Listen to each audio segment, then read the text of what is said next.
One day I'm gonna be everything I wanna be. I don't let it get the most of me. One day I'm gonna be free. I wanna be everything I'm gonna be. My future right in front of me.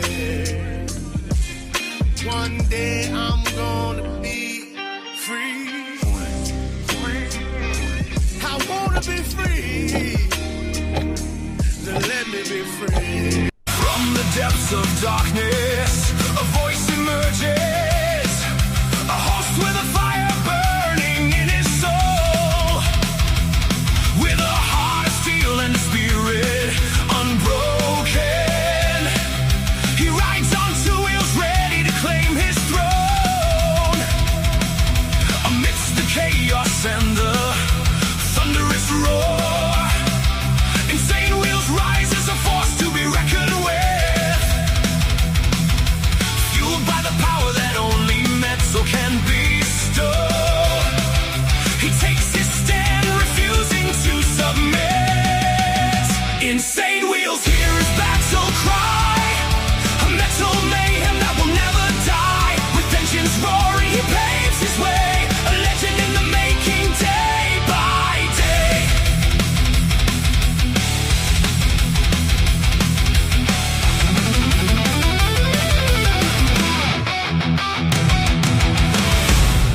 Well, we happen to be back for another week of chaos. Good morning to everybody. Let's get it. All right, so as you guys can see, Trump halts Iran strikes as well as Hormuz warning and Hamas deal tested. Now, we're going to get into what I mean by all of that. But quickly, first, let's go ahead and go through our what we have to discuss this morning on a chronological scale. We're going to be discussing there's a death toll that has been rising in Morocco, Spain, border breach. Right now, it's rose up to 67 people, unfortunately, have died from this whole crazy border breach that we've been watching. Then we have Trump planning to escalate war with Iran if nuclear negotiations aren't met. Now, that came out 2 days ago. Both of those stories, what I'm talking about, is coming out from, I believe, Friday afternoon-ish time. And obviously it leads us up into where we are this morning. Then Trump says U.S. will hold off on further Iran strikes, and that came out, it looks like Saturday, maybe afternoon as well. Then we have Iran suspected of attacking U.S. water systems. Now, yes, this was some reports, and I don't honestly know how valid that really is, but I'm sure it could be. Then Ohio GOP representative Max Miller faces abuse allegations. Oh, no, dude. Then we also have another representative, Marcy Captor, injured in a hit-and-run crash on her way to church, police say. And this happened, obviously, yesterday. Then we have Trump on Air Force One. Trump says U.S.-Iran talks will begin this week after pausing major attack. Now, the big talks are supposed to be happening today, actually.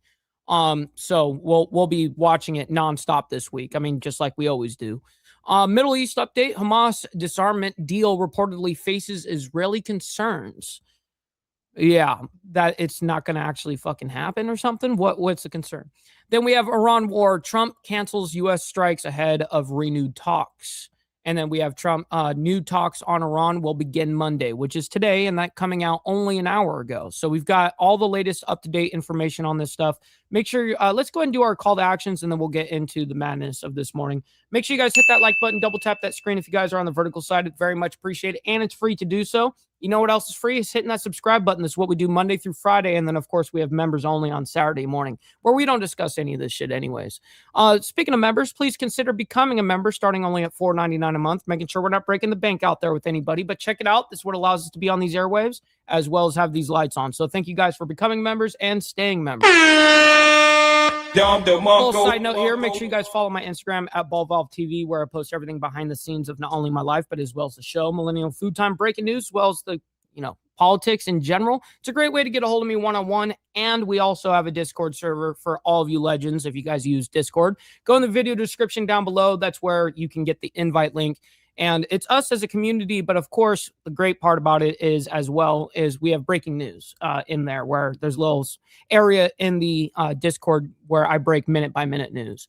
And last but not least, all super chats, super stickers, gifted memberships, and membership signups are, of course, all going to be presented live and shouted out onto the show. But if you guys like to skip that YouTube 30% brutal cut that they take from your hard-earned cash, we have these platforms that are scrolling around the screen at any time. You can donate to those where I get 100% of the proceeds. And of course, we'll read out loud anything that comes our way, just like a normal super chat. All right. Good morning to everybody, man. Real quick, I got to give a big special shout out to right before we started the show, Mr. Al Patterson showing out and giving out 5 gifted memberships. That's a major, major W. By the way, thank you very much, kind sir. It goes a long fucking way. And that's literally my comment back to him. I was like, yo, yeah, that's that yo right there. All right, real quick, let's go ahead and see who's in the building. We got Easy Frank in the chat, my man. Good morning. We got Charles Darwin from Down Under. Always appreciate you. We got Naomi in the building as well. Good morning to you. We got Jamie Lindsay as well. Always appreciate you guys, man. We got Mr. Al Patterson. And like I said, we got KP, my man. Good morning to you, as well as Miss Lotus. Good morning to you as well. And yes, Naomi lets everyone know. Make sure you guys hit that like button on the way in. Very much appreciate it. We put a lot of hard work into this. We got Gary as well. Good morning. We got Steve Posey. Thank you for hanging out with us. Did you run out of targets? Charles says. Well, he might be running out a little bit of a selection of things that he can be targeting until it goes to like civilian level shit, like water supply and which I hope doesn't have to get to that point. But like energy grids, whatever. Let's see. We got Virginia Chaos, my man. Good morning to you as well. Always appreciate you. We got OI in the building. Thank you for hanging out with us. We got Logical Spark as well. Good morning. And yes, I hope everyone did have a great and phenomenal weekend. We got Rabbit of Chaos as well. Good morning to you guys, man. All right, let's go ahead and get into this. We're going to be talking about real quick. Death toll rises to 67 in Morocco-Spain border breach.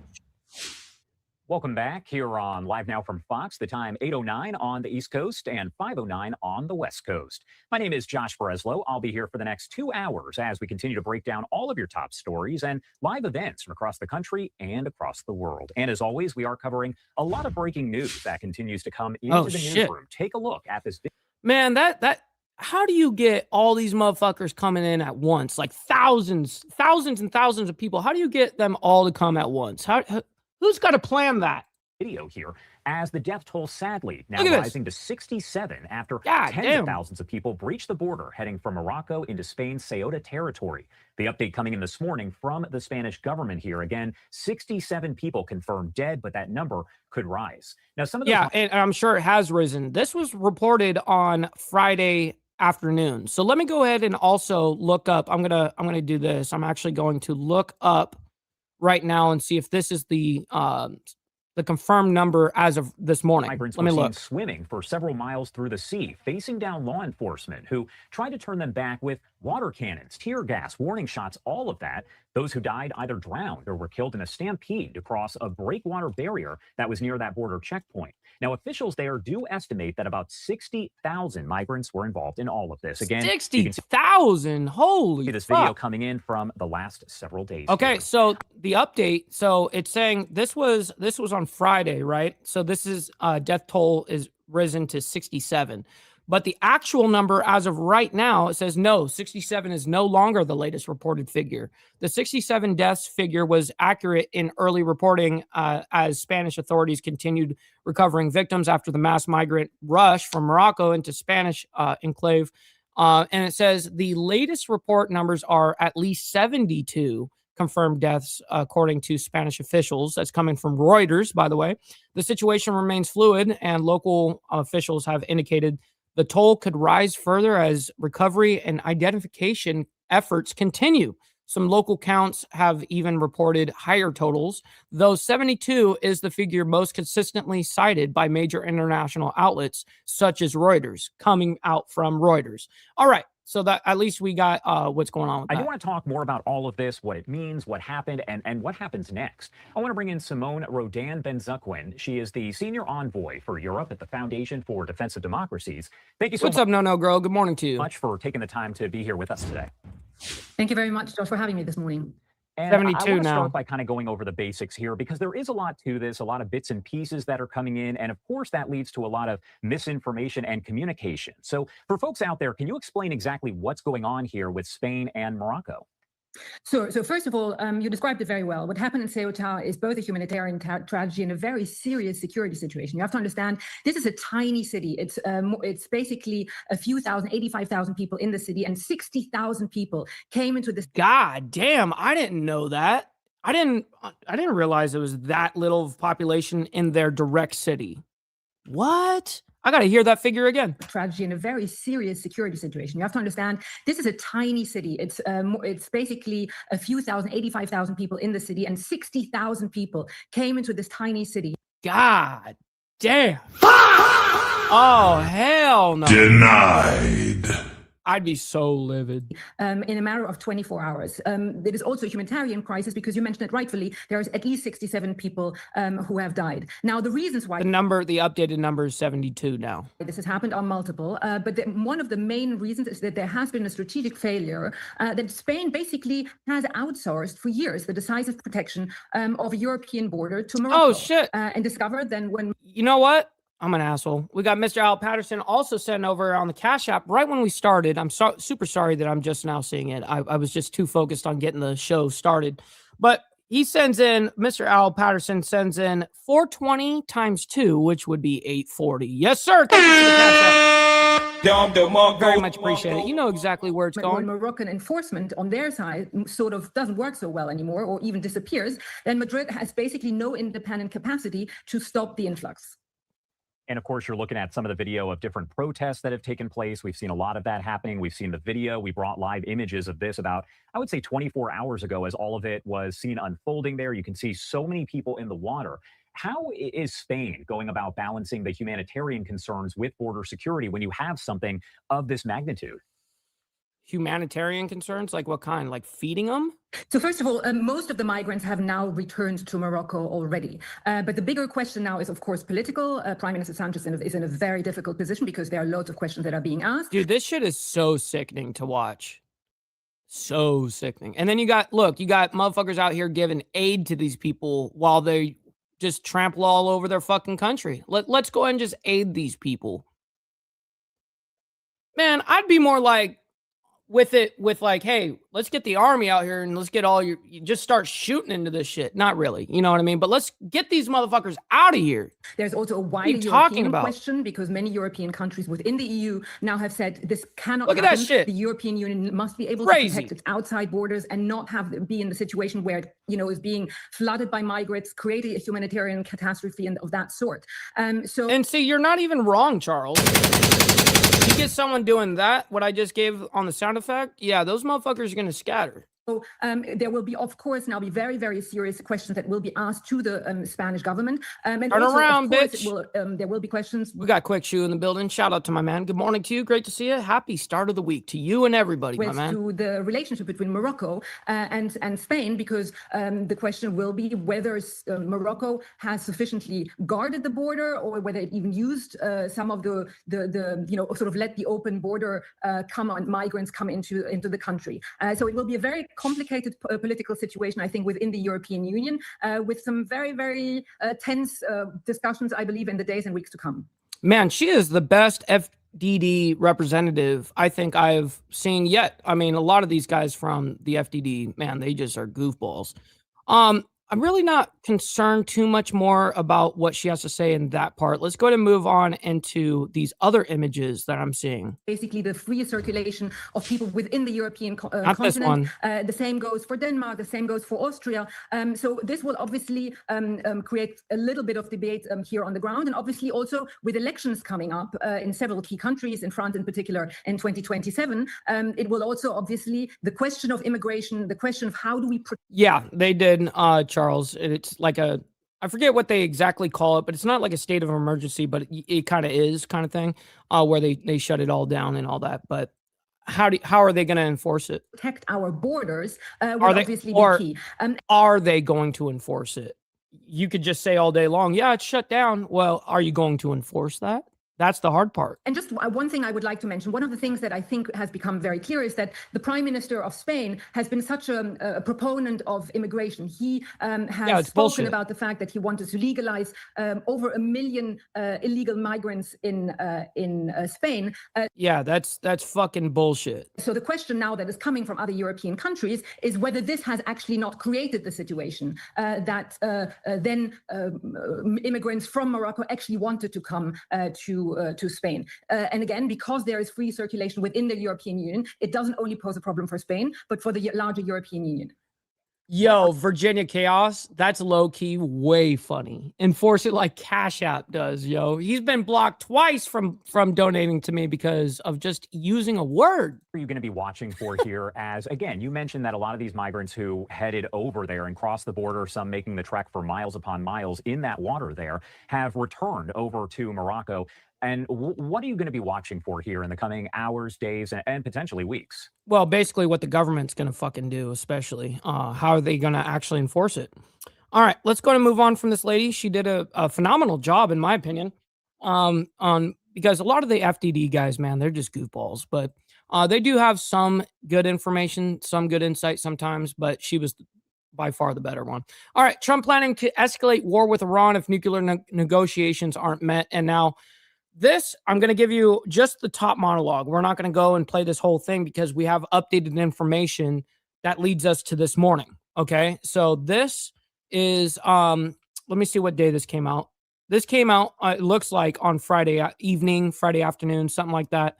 Right-hand side of your screen, an image that you're probably familiar with. Oh, so it came out Saturday morning. That's when it came out. At this point, as we've shown it quite a bit over the past several months here, that is the Strait of Hormuz provided by marine traffic.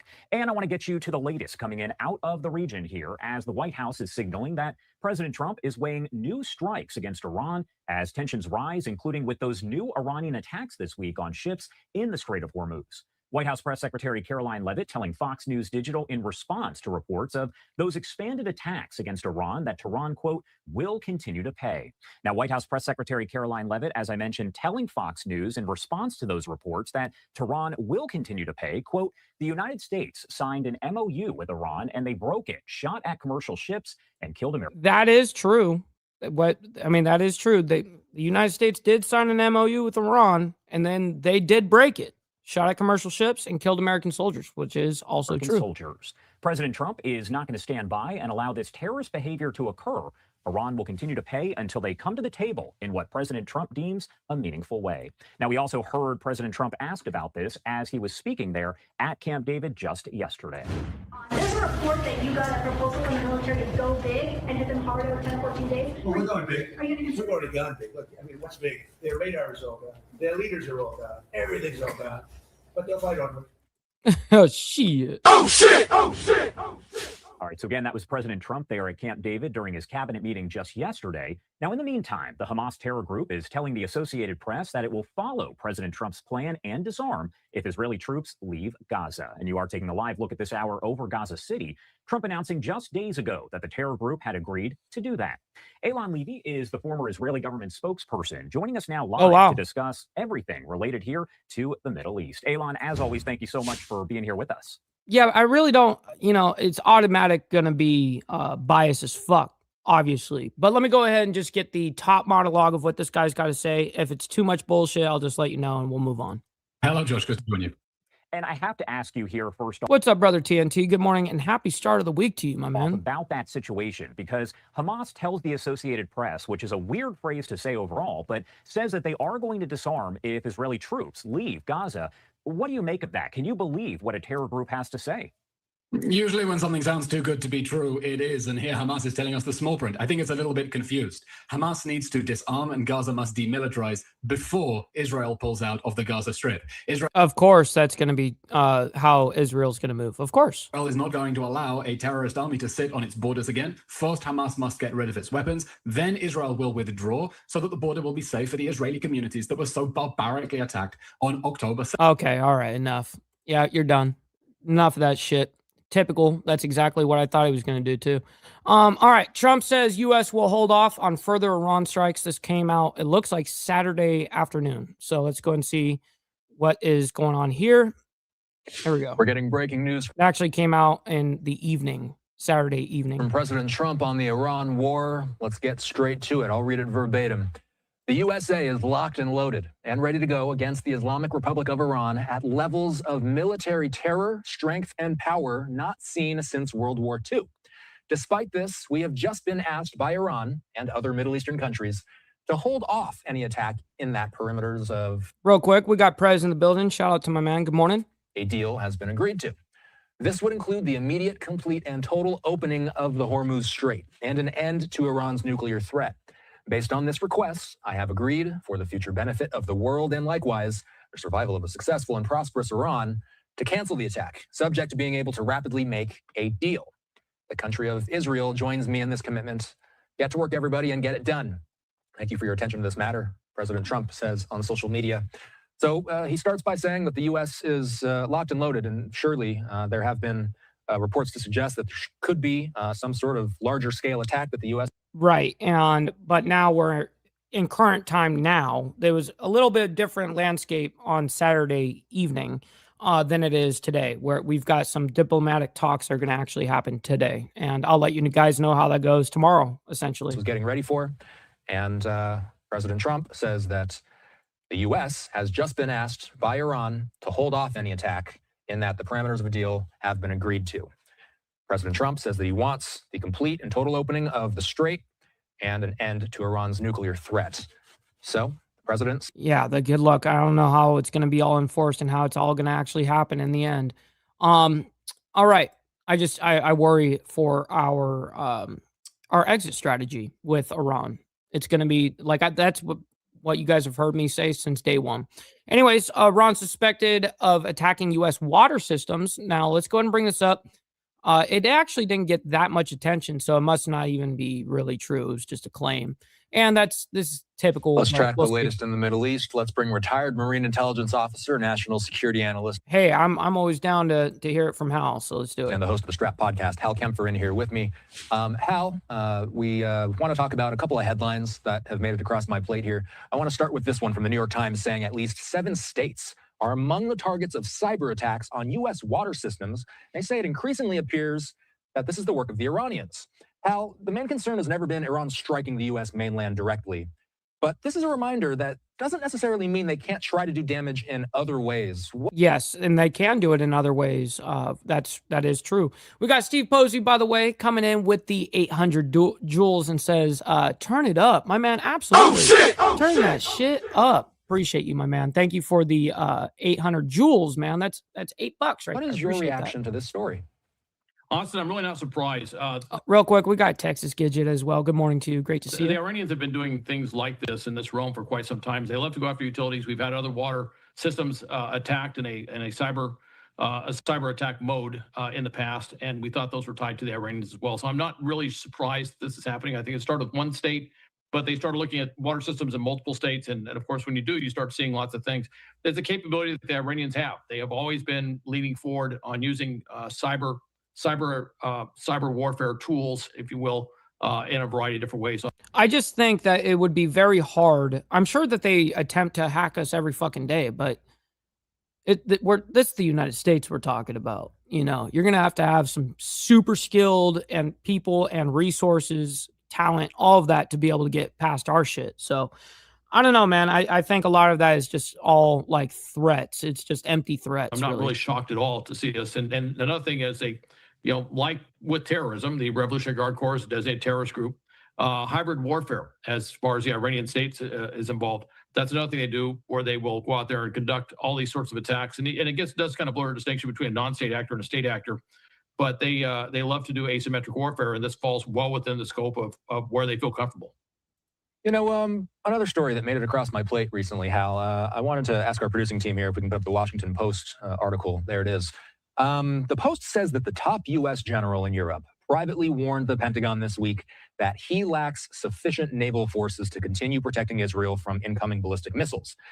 Hal, oh shit! This is just kind of an example of something that you and I. I'm going to be honest. I didn't even know about that. This happened right here. It's not surprising to me, but I didn't hear about this. Discussed on air so many times. How is this war constraining the U.S. military? Well, it's concerning in terms of all the ships that have been deployed in the region, and he was specifically talking. I think he says he's one destroyer short of what he really needs. Now, we had surged in earlier when the war started. We had surged a number of ships, not just in and around the Persian Gulf, not just around the around Iran, but also in the Mediterranean. Real quick, Bob, that's a very, very good point that you make, by the way. Absolutely. I agree. Specifically to help protect Israel. And one of the things that came out, one of the news items that came out was that we ended up during that cycle actually using more U.S. missiles to intercept ballistic missiles and drones coming from Israel, I mean, coming from Iran to Israel, than Israel had used of their own, which was a little bit surprising. So he's basically saying, look, we just don't have that many ships. We're obviously, I think he's probably, didn't say it, but he's probably inferring that we're low on anti-ship or anti-missiles, anti-ballistic missile systems as well. But that's not a surprise. We're stretched. Right, and that's exactly what I was just saying before he said it was that's not even a surprise. All right, let's go and move on. We got a couple of things. We got to bring it back to the States, local here for a minute. We got a couple of stories that are breaking or have happened over the weekend that is interesting. We got Ohio GOP Representative Max Miller faces abuse allegations. Now, I actually don't know anything about the story, so we're going to find out together right now. Here we go. If it'll ever fucking go. I'm Ryan Schmelz. We are going to get to our next story here. When Dr. Timothy Shriver jumps on, we will definitely take that live. But we do need to play this out because Congressman Max Miller, he's the congressman from Ohio in somewhat of a swing district, but he is facing calls to resign after divorce documents were made public, which detail allegations of abuse towards his ex-wife, who is also the daughter of Bernie Moreno, the senator from Ohio. Miller just went live on his X feed and decided to push back on those allegations and says that he is not going to be dropping out of his race. So let's go ahead and take that video live and listen to what Miller had to say. All right. Sorry about the technical difficulties, everyone. It's our first time doing a live stream, and I just want to say hello. Hey, by the way, W to any of these representatives or people that are running for, like whatever. I think it's awesome that, like, I actually respect that he's on a live stream right now, for instance. A lot of these are pre-recorded things, and then they go back and trim out the shit that they didn't like what they said, or they polish it up. And I think at this point, when you're talking to the people, it should be live. We have the technology for it. I think it also keeps everybody honest. You know, you can only fake it so much on a live stream, right? You're going to get called out on your bullshit. I wanted to come on here live to address these allegations that the media has been putting out nonstop. This isn't about defending myself. I'm speaking up as a father, trying to protect our daughter. For months, my family and I have watched how people have been relentlessly attacked. Accusations dominate headlines while far too little attention has been paid to the facts. I've been portrayed as an abusive husband, an abusive father, and a violent man. Those allegations have damaged my reputation, caused enormous pain to my family, and most importantly, it's affected our daughter. Sucks. Today, I'm on here because I've received dozens of interview requests about this topic, but I've learned from the two that I have already done that the truth will not come out that way whatsoever. And we need to continue to push this. The left-wing media already has a narrative that's chopping it up into reality for them. So he's reading his script, by the way. And it's okay to read a script. I genuinely like when people are able to do it off the cuff kind of thing. And but it's hard because you got a lot of shit that you want to be able to cover and you don't want to forget. That's why, when I go speak, I mean, like I spoke at the Alabama State House, for instance. Yeah, I wrote that shit down, of course. Now, did I memorize most of it? Of course. But I think that it's okay to have that. So you guys are going to probably call that out. But... So I'm going to use my platform to share the facts in this very genuine way. And let me begin with the most painful accusation of all. I have never abused our daughter. Before I go through the facts with you today, understand one thing. Every one of these allegations traces back to a single source, my former wife. I filed for divorce in August of 2024. That October, she admitted under oath that I had never harmed our daughter. Every accusation has come since. So ask yourself, what Oh, absolutely. So if someone gifts a membership, I do get money for that. So if you gift, let's say, one membership, it's $4.99. That money, of course, $4.99 will be going to me, but of course, then I have to give 30% to well, it's automatically taken. They just give me 70% of what I make, you know. Is continuing to change. Not the facts. There's never been evidence of any kind. What changed, ladies and gentlemen, were the stakes. The first report came 13 days after our shared parenting plan was entered. The next one came in February of 2026 in the heat of our custody fight, days before a court granted me a protection order against her. Her most extreme accusations are the ones that had to deal with child abuse. And they frame me as an abuser timed and every time again to our custody dispute in politics. And not one of these allegations has ever been substantiated by any court or any agency. So let's go through some of the facts. First, on January 20th of 2025, while our custody arrangements were being finalized. And I mean, I don't know what this, you know, this is just observation. I don't know what's actually going on or if he's in the righteous side of this or not, but I can tell he's nervous. I feel bad for the dude because I mean, you can actually see him. He's body language, read body language. He is nervous. A report was made alleging I physically abused my daughter on March 19th of 2025. Child Protective Services closed its investigation as unsubstantiated to me, meaning there was no evidence and no substantiation in its findings against me, but they were found against 2 daycare workers at a daycare which our daughter was abused. And this is the level of what we have to go through now. It's incredibly upsetting. Let's go to the second one. On another occasion, I went to go pick up our daughter from Miss Moreno's home. She believed that I did not have a properly installed car seat and called the Westlake police, who came to her home and inspected the seat and found it properly installed and apologized to me. The third thing, in February of 2026, I was accused of breaking my daughter's collarbone. I had dropped my daughter off with my former wife. Why is there so many allegations being thrown around like nonstop? Before that injury was even discovered.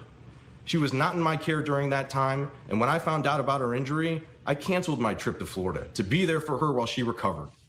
That report went to Children's Services on February 19th of 26, and on April 3rd of 26, Child Protective Services closed it and concluded that once again, there was no evidence to me and that I am not guilty. Another investigation. And fourth, just 2 weeks ago in mid-July, she took our daughter to the hospital over what she believed was a bruise on her neck, when in fact, all we were doing was finger painting, and she could not wait to take her to the emergency room.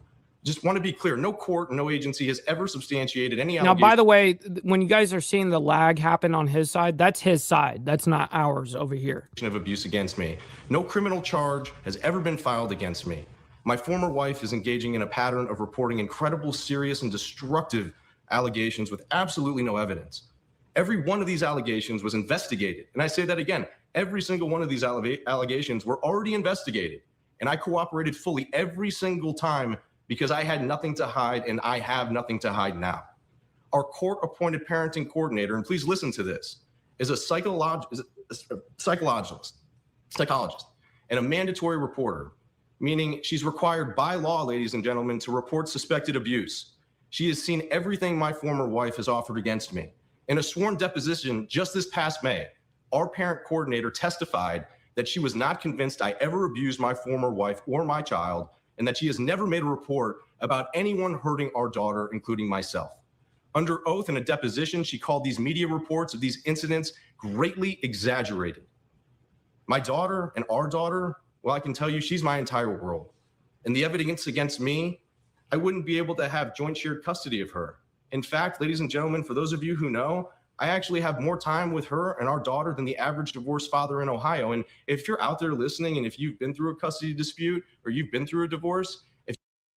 Very, very true, Jack Talcott. Great to see you in the chat, by the way. Good morning and happy start of the week to you, my man. Good morning. If you've ever gone through a divorce or custody dispute, you would know that there is zero chance that this would be the case if there were any credibility at all to any of these claims, and there isn't. I also want to address the allegations of domestic abuse. I categorically deny abusing my former wife. Family court disputes are often emotional, painful, and deeply personal. And unfortunately, anyone who has lived through a contested custody case knows it is not uncommon for exaggerated, even entirely baseless allegations of abuse to surface in exactly. Of course. It's leverage in all aspects. Now, truth be told, he's going to go on here for a bit, and respectfully, I don't have the time to sit here and listen to another 10 minutes of this. I understand what's happening here, and if more stories develop out of this, maybe we'll go back and revisit or whatever the case is.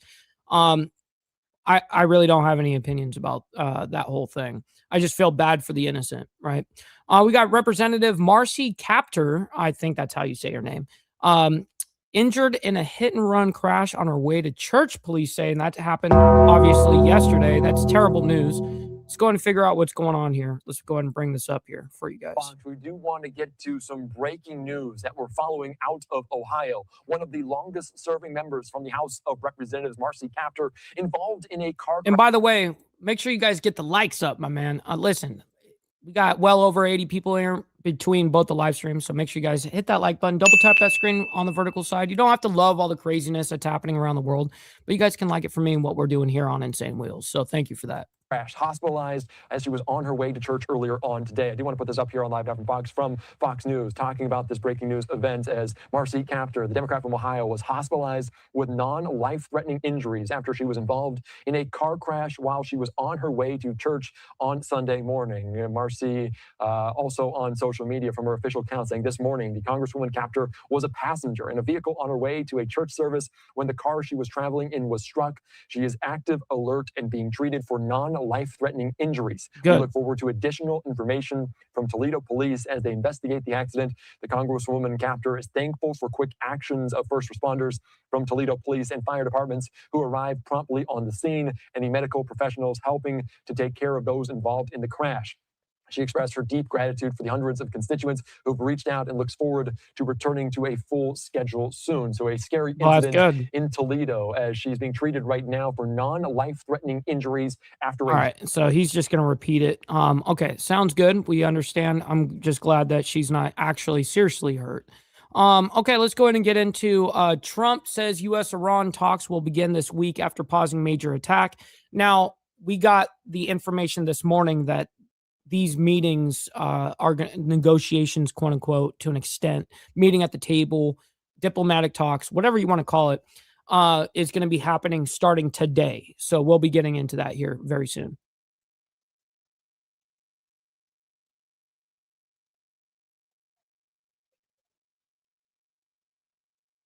Man, I can't hear it. I hate when they've got it, the audio just terrible. I'm not going to listen to that. Oh, it's a little bit better.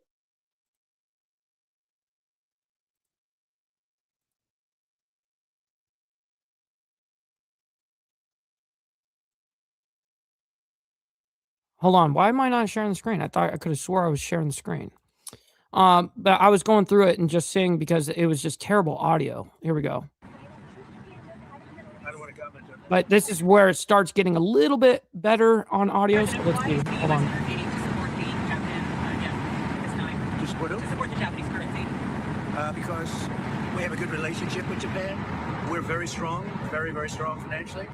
And they are, they have a weakening yen, and they wanted a little bit of help. And we're always there for Japan. Japan's been very good to us, with the exception, of course, of Pearl Harbor. Mr. President, they were not what is the U.S. getting out of that arrangement? Financial benefit. Financial benefit.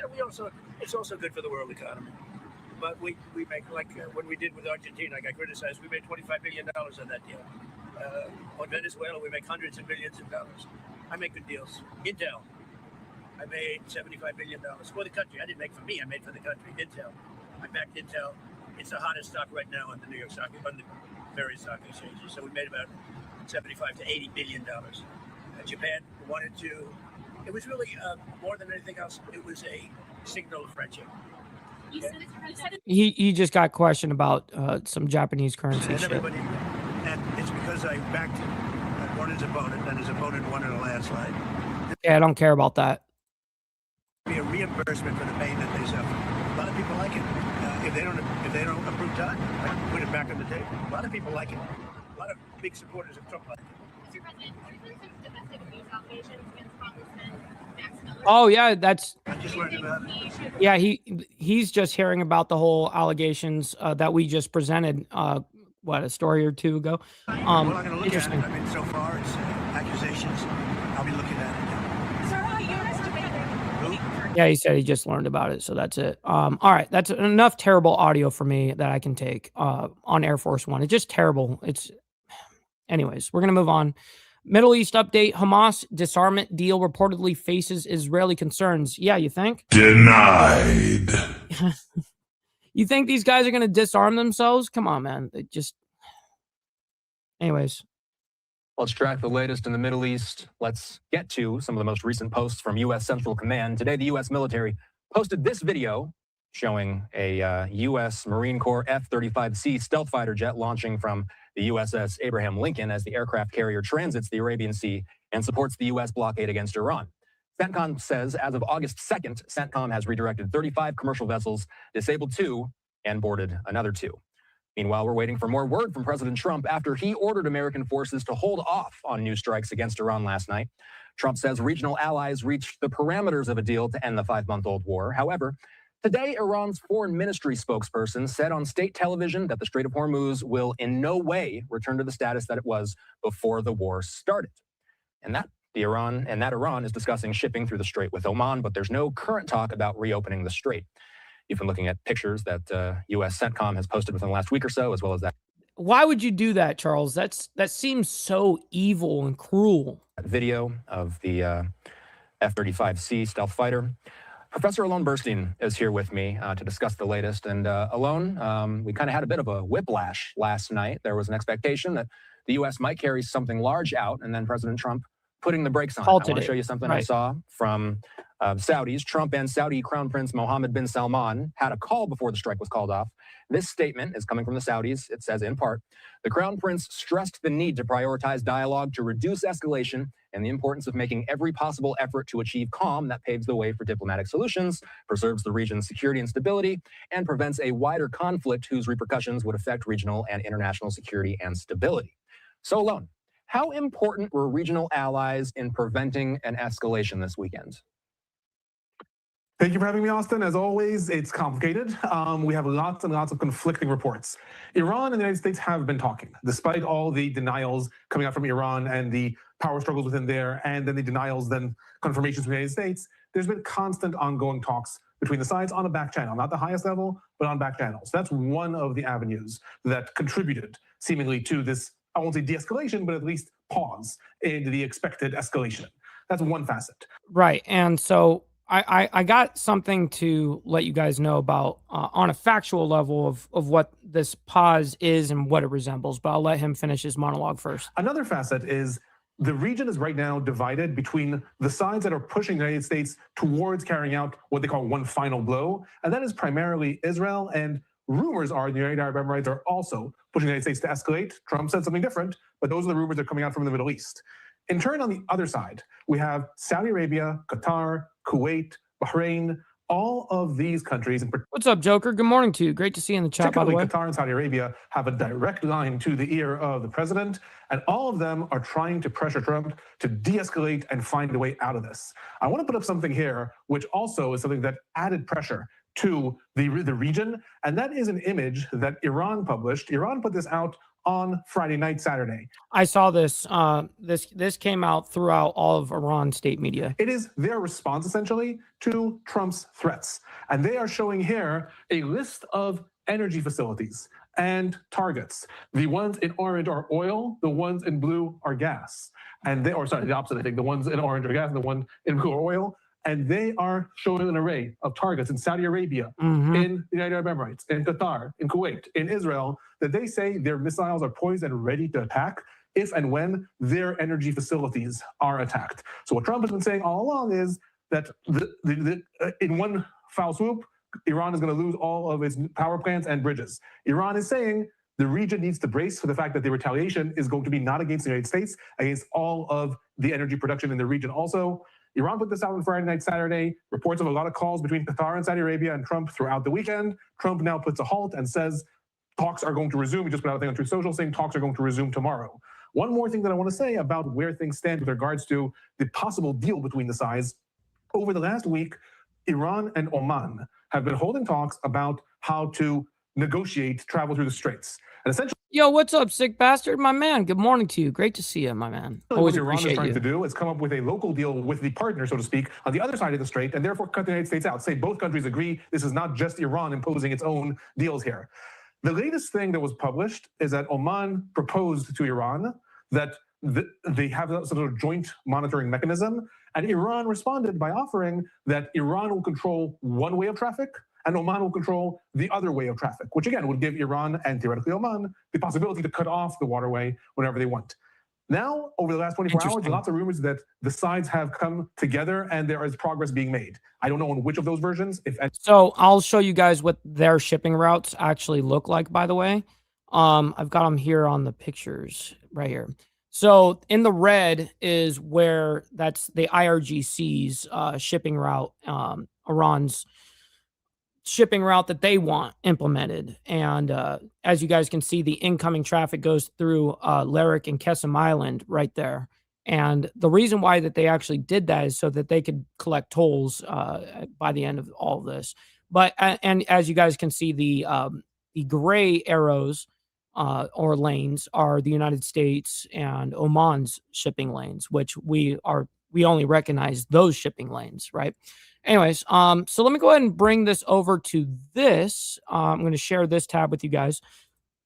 So I asked ChatGPT about the pause this morning, and it comes out, and of course, it's going to give us all the different sources that is being the claim here. So it says right now the war is in a temporary operational pause, not a peace agreement. The military activity has slowed because both Washington and Tehran appear to believe they can get more through diplomacy than other immediate rounds of strikes, but the situation remains extremely fragile. Here's what's happening. Trump halted planned U.S. strikes. President Trump announced that he had called off a new wave of strikes after saying that the parameters of a broader agreement had been reached. He also said that negotiations would resume instead of immediately escalating military. According to U.S. officials, Gulf allies played a significant role in urging restraint. Now, that came out from, believe it or not, ABC 7 Chicago. Then we have Gulf countries pushed hard for de-escalation. Countries such as Saudi Arabia and other Gulf states have a tremendous amount to lose if fighting expands again, of course. Oil infrastructure remains vulnerable. Shipping through the Strait of Hormuz remains critical. Another major exchange could drag neighboring countries into conflict. So it says then it's for the Strait of Hormuz is one of the biggest issues. Of course, I think everybody knows that. Iran is publicly contradicting Trump's statements. This is important. Trump says talks are restarting. Iran's foreign ministry says no direct negotiations with the United States are currently taking place, although it acknowledges discussions through intermediaries like your moderators, in-betweeners on regional issues such as the Strait of Hormuz. That means there is still a significant gap between each side's public messaging coming out from Reuters. So, of course, why would both sides want to pause now? The United States wants to preserve military leverage without immediately expanding the war, gives diplomacy one more opportunity, avoids additional economic disruption if a deal is possible. Of course, on the Iran side, has taken substantial military and economic pressure, likely wants to regroup while avoiding another major U.S. strike package and may prefer indirect negotiations through regional mediators rather than direct talks. Does this mean the war is over? No. This looks much more like a pause than an end. Of course, we know that. We have already seen several cycles during this conflict where threats of major strikes, announcement of negotiations, temporary pauses, and followed by renewed military action. What they just threw right here is the exact cycle that I've been telling you guys that we're in right here. This is the same circle that we keep finding ourselves in. And unfortunately, we keep doing it. And it's like, what's the exit strategy? Because it's going to be the same answer every fucking time. So what are we going to be watching for the next 24 to 72 hours? We're going to be looking for whether U.S. and Iranian negotiators actually meet and whether Iran continues allowing shipping through the Strait of Hormuz, whether Iran-backed proxy groups stop attacking U.S. forces, whether Israel continues independent operations, whether any missile or drone attacks occur. One significant incident could end the current pause most immediately. And of course, something that it really didn't go super into is not just paying attention to that, but also, the Gulf, the neighbors there and stuff like that. I'm going to be specifically looking out what Saudi Arabia is doing and how they're moving. But of course, my eye is on all of it. So let's go ahead and move on from that episode, this part of this. Let's move into Trump cancels U.S. strikes ahead of renewed talks. Now, this comes out this morning. We have a couple of these that are coming out. So let's go and bring this up before we get into some crazy shit that actually is breaking. 700 plus homes destroyed by fast moving fire in Washington state, coming out from CNN just an hour ago. So we'll be playing that here very shortly here for you guys. But let's go ahead and get into this part first. I think it's this one. Yes, it is. Bringing us back out to live images that we have at the White House in Washington, D.C. Now, the president obviously taking questions from several topics, but I want to focus on the situation between the U.S. and Iran. Bringing us out to a social media post courtesy of Reuters, as it says that Trump says Iran talks to take place on Monday, sets no deadline for a deal, Monday being today.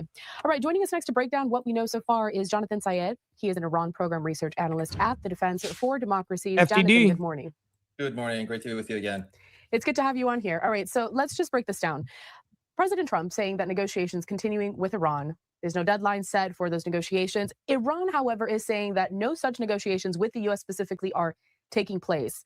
Jonathan, what indicators are you watching? Are you serious? No, that's crazy, what bro. have you seen so far to really kind of pinpoint exactly what's happening between both sides? Well, it wouldn't be the first time that we are negotiating on someone on Tehran's behalf, while at the same time, regime insiders, one way or another, communicate that they're not, in fact, talking to the United States and contradict what their foreign ministry says. So here, it's the reoccurring battle between the civilian government versus the military apparatus, trying to see which one can dominate the nature of the relationship with the United States. And we have to remember, in each step of the way where the foreign ministry and the civilian government provided the United States with one reassurance or another verbal commitment to not attack the vessels going through the strait at the same time. And by the way, we have over 100 people in the live stream between both of them, both live streams. Make sure you guys hit that like button, double tap that screen if you're on the vertical side. Very much appreciate it. I know there's a lot of chaos going around the world, but you guys don't have to like it for that reason. You guys can like it for me and what we're doing here. So we saw the RGC contradict that with action and actually take out some of these vessels that are transiting through the chokehold. So unfortunately, we cannot keep the foreign ministry at their word, which has been the case even prior to the recent conflict. We just have to wait and see as to what the strategy is, as to what I'm looking for. It's very clearly this administration is still keen on pressuring the regime to get a better deal or somehow get behavior change. We seem to be quite far from that very ambitious mission. So while Iran says that it's not talking with the U.S. directly, I want to put up this social media post from Al Jazeera. It says that Iran says that progress has been made in talks with Oman, with the foreign ministry spokesperson saying discussions have continued for 7 to 8 days. Tehran says it is also engaging with regional and international partners. If you can, Jonathan, break down kind of this communication between Oman and Iran. Of course, both of them kind of sharing the Strait of Hormuz, surrounding the Strait of Hormuz, which continues to be a major topic here. But also, when they say they're engaging with other regional and international partners, who are they talking about specifically?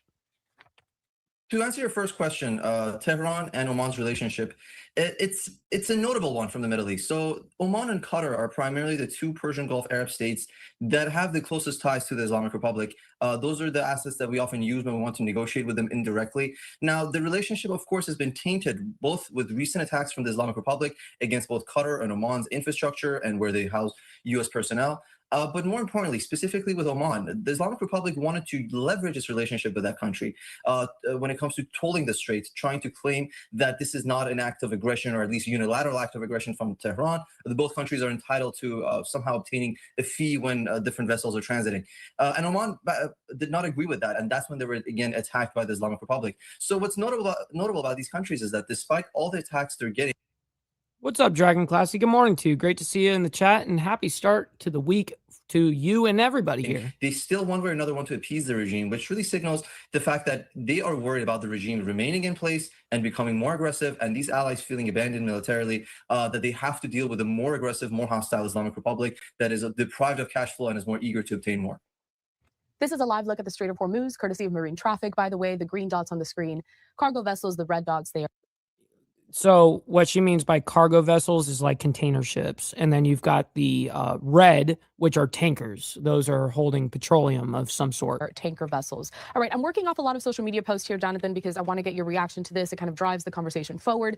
It goes back to another quote that the president had there speaking to reporters, where he had said that he was asked by Saudi Arabia, the UAE, and by Qatar and by Iran, we're all set to go. He's talking specifically about these strikes, but Gulf allied nations there apparently telling President Trump, do not attack. So how, and you had mentioned this within your last answer, that they are, kind of concerned about where this is going, the kind of power that Iran has here. What kind of turning point is this signal now that really all of these countries are getting heavily involved? And also, what kind of risks are they facing if the president were to choose to attack Iran? Well, they would respond exactly with what the threat was with oil, gas, and that's basically why it's being stopped, because our neighbors or their neighbors, I guess, the Gulf neighbors, they were like letting Trump know, hey, actually, we need to make sure that we don't make these strikes happen. In the ways that he had been talking about over the last couple of days.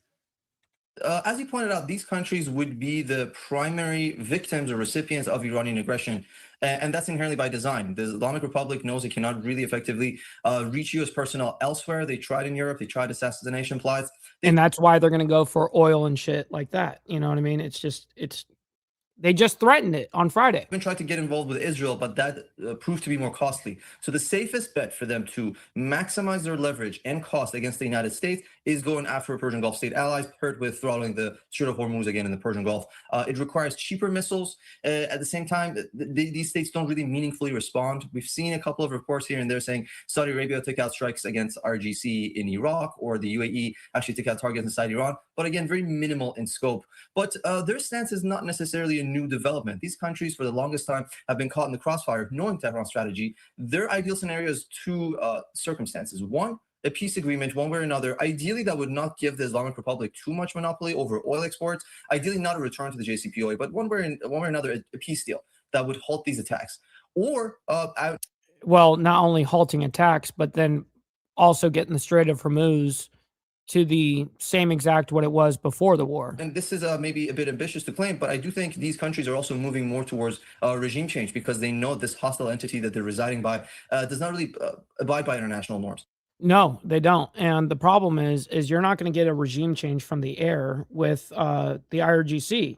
And it is very true. You're not going to see any type of real actual deal with the IRGC. Just you may even see a small deal, but then it'll be broken later on. It's all bullshit, dude. It's terrible. So terrible this is situation. Also the current status of not absolute war, but no peace either. This in-between gray area is really harming these countries as they see it, which is why they either don't want the strikes to escalate without an end plan, or they want to see perhaps one form of de-escalation, whatever that would look like. All right, so that's enough of that. Let me see if there's any posts. It looks like there is something here that Institute for the Study of War. They're actually showing another shipping route. This is an updated shipping route now. I've got to get this. This coming out August 2nd of 2026. So the IRGC actually moved their shipping route.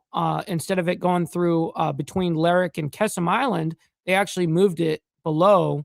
I think that's because they know that we would never allow that to slide in the first place. But this is very interesting that changed like that. Who's calling the shots? This is a lengthy post. I'm not going to read the whole thing. It's from the Institute for the Study of War. They say Iranian negotiators, such as the foreign affairs minister, may be willing to make limited compromises with the United States over the extent of Iranian control over the Strait of Hormuz.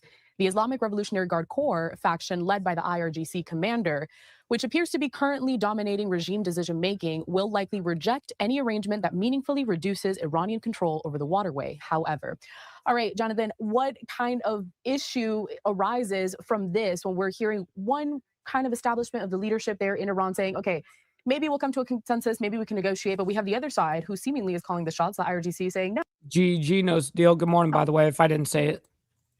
There are two main angles there. Number one, it's about whether there's a genuine disagreement in meaningful policy. And I'm not talking about one side wanting to simply discuss something with the United States, whereas the other side just does not want to have any diplomatic engagement.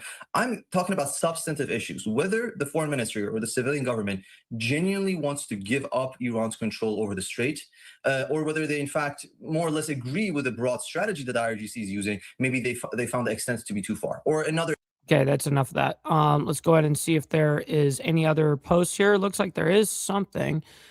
Senator Rick Scott says he doesn't expect new talks with Iran to succeed, reacting on the big weekend show to President Trump announcing negotiations will begin tomorrow, which is today.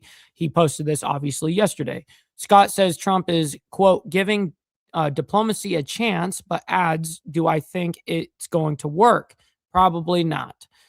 Scott argues Iran will continue pursuing a nuclear weapon unless its capabilities are completely destroyed, and says the U.S.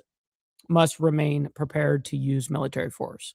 Well, that's what we're watching. We're watching, I mean, pretty much that. So let's go ahead and move on into, let's see if there's any updates on this. It looks like there is something. So I'm going to play it quickly, but we're going to skim through it really quick. We still got to get into this whole tragic situation where 700 plus homes have been destroyed by a fast moving fire in Washington state, by the way. But let's go ahead and see if there's any information. There is some posts here. So let's go ahead and get to it. Hold on. Let's get to here. This coming from Iran International English. Let's go ahead and see what they're saying. That are just pretty much stuck there at this point.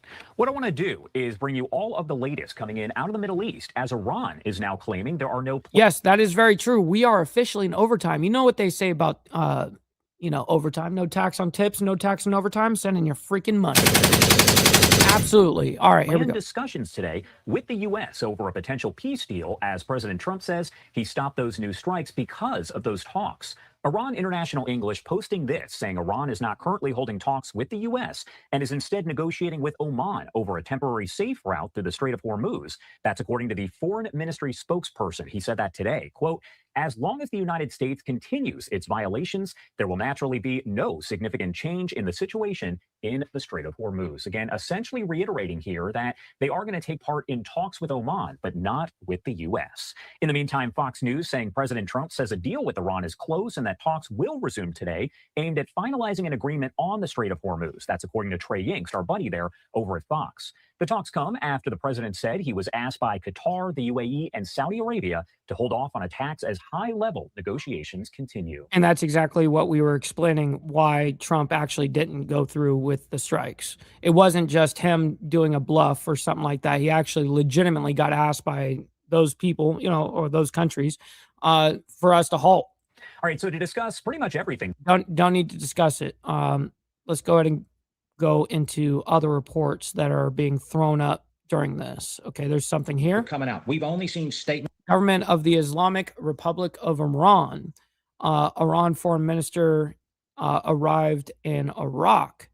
Najif, I think that's how you say it. I don't know. Najif, Iraq. From him, and we've seen file photos of him. Nothing that really points to him being in charge or him being, making any kind of decision or having the capability to do. Okay, we have other updates here. Let's see what this is coming from Iran International English. You and I have been discussing time and time again, and that's the execution of those who have either protested there in Iran against the regime or done something else. Thank you, Naomi. You be safe out there. We always appreciate you. That they've been charged with. And this is actually a post from Iran International English from a short time ago as well.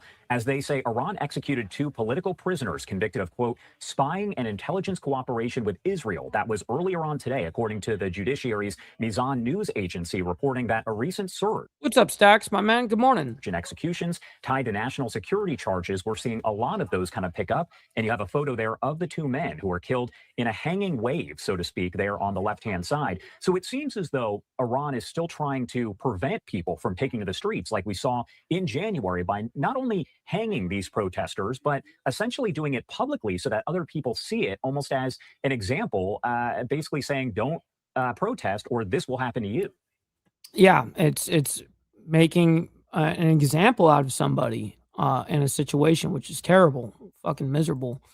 Okay, we got Phil Stewart coming out from Reuters, says Iran said on Monday there were no talks underway with the United States and had no plans for any meetings, contradicting U.S. President Donald Trump, who had cited talks he said would take place Monday afternoon as justification for calling off attacks. Iran's foreign ministry said no negotiations with the United States were taking place and no meetings were scheduled. Iran had no plans to host foreign delegations or send negotiators abroad in the coming days, he said. Bengi, I don't even know how to say his actual name, added that all Iran negotiators were currently in the country, apart from Foreign Ministry Abbas Arkachi, who was on a religious pilgrimage in Iraq. The only talks underway, he said, were discussions with Oman over management of the Strait of Hormuz. A senior Iran source also told Reuters that no talks were planned and that Arkachi would be unavailable at least until the end of the week. Interesting developments, man. All right, so that's enough of that. Let's go ahead and get into now this whole different terrible situation here. 700 plus homes destroyed by fast moving fire in Washington state. This is coming out from CNN just about an hour ago. Let's go ahead and bring this up. Here we go. Nearly 65,000 families They are loud as fuck over there. Okay. evacuated. 0% containment of these wildfires. Multiple dangerous 0%. fires are spreading across the Spokane area in Washington state. Oh shit, what's up, Sterling Will, my man? Good morning. So far, officials Happy say Monday. that more than 700 homes have been destroyed. And some of the images of the destruction that we're seeing, they're just tragedy. Watch this. Oh, that is tragic. Look at that already. This is insane. Yeah, it's insane. That shit sucks. Wildfires. That is what families were seeing from the water as they were trying to escape. Let's get to CNN's Julia Vargas Jones. She's on the scene in Spokane this morning. What are you hearing there today? Okay, it's not a regular Monday in Spokane. People are waking up to see just the extent of this tragedy. As you mentioned, 65,000 residences evacuated to places like this, to shelters where they're faced with that uncertainty of whether or not they will even have basically, but up there in the state of Washington, Texas Gidget, a home to return to. And some of them who have been able to go and see their properties completely destroyed, engulfed by the fire and just spit out as just almost charcoal. Wow. Look at that shit. They had really interesting insight into whether or not they could even return and build a life in these areas. Again, take a listen. I don't think I'm going to rebuild here because I don't ever want to have to relive a fire coming up this hill again. And I've been in Spokane my entire 64 years because my little brother died in an accident when he was 6. And that's why I stayed close to my family. It's so heartbreaking, Kate, to hear that kind of thinking coming from these residents. We saw so many people grappling with that very decision as we drove past these neighborhoods with row after row of homes destroyed. Now, officials here from the National Guard is urging people to please be patient. It will take some time to return to their homes. There's a lot of work to be done here. As you mentioned, the fire is still at 0% containment. So there is that part of the work being done, but also clearing the roads, clearing debris for people to come back. That can take some time. Still 10,000 people without any kind of electricity around this area. It will be a difficult path to recovery. And joining us right now to talk more about this is the Deputy Director for Spokane County Emergency Management, Chandra Fox. Thank you so much for jumping on this morning. Can you just give me your assessment of where things stand this morning? Good morning, Kate. Happy to be with you today. So I love when these people get on these, humongous platforms, CNN, Fox, whatever, doesn't matter. And they come on their laptop from 2012 and got terrible audio, no microphone. I hate bad audio. this morning, we're not quite 48 hours into this incident. And as you noted, we have multiple fires burning in several locations across the county. As emergency management, we're still very, very focused on public safety. We're still working through the evacuation process, making sure that we're getting folks out of the area as needed. We did have some expansion in evacuation areas yesterday evening. So we have a little. They just brought it up here. It says 3 wildfires torch 7,000 plus acres in Spokane County, Washington. Wow. And the person that's speaking right now is Deputy Director, Spokane County Emergency Management, by the way. That's who you're hearing speak right now. A little bit of an expansion on the Autumn Lane fire. You know, it's a challenging time. Do you have reports of anyone injured or unaccounted for? So we have, at this point, fortunately, we've had no injuries to any of our public safety responders. We have lost. Okay, but what about the innocent people that live there? Some equipment. We lost, one of our fire districts lost a brush truck in the fires. I believe it was Sunday that happened. As far as loss of life, we have no information on that right now. We do have a number of missing persons reports that law enforcement is following up on. Well, how many is that? How many missing people do you have right now? But to this point right now, we have no information. I hate how she's not specific about anything. Information on any potential fatality. Okay. God damn it. There, yeah, that means nothing. The deputy fire chief I was speaking through for the county, he was concerned that those missing persons reports were going to start coming in since this really blew through so quickly. It started and came through so quickly. Yeah, Jack, look how bad this is. This is terrible. The latest we have had is that there are more than 700 homes destroyed and nearly 65,000 families have been forced to evacuate across. Damn, how many people evacuated? The latest we have had is that there are more than 700 homes destroyed and nearly 65,000 families have been forced. 65,000 families? Oh, shit. To evacuate across the Spokane area. Can you give me, is that the latest numbers you have?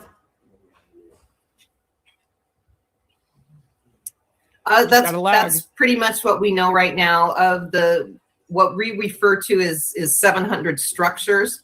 So that does include some outbuildings and some shops in the rural areas, but that will be, unfortunately, the majority of that number will be. Yeah, that could be barns. It could be anything. Be primary homes. But I don't think Spokane's got all that shit going on for them, but whatever. The deputy fire chief I was speaking. Do they have barns in Spokane, Washington, or is that more of like a city vibe? Speaking to also just said really plainly that it's not only devastating, but also just something that he's really just not seen before and just how fast this has moved.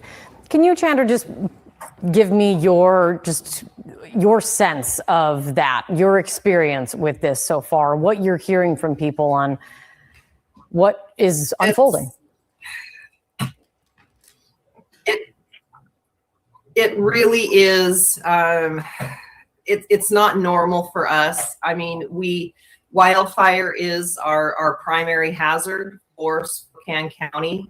We have a very rural, very risk-prone environment where it's very typical for the entirety of the county to be under some level of drought condition during the summer months. But unfortunately this year, because we had a very... Yeah, I really don't know shit about the state of Washington. I actually worked in basically that whole like Seattle area. I did do that for a little while, but I was more on the ocean side. You know, I worked on the ocean. So, yeah, interesting. But I was a part of the Puget Sound for a couple of years. Had a very warm and uneventful winter. We did not have the snowpack that we normally have.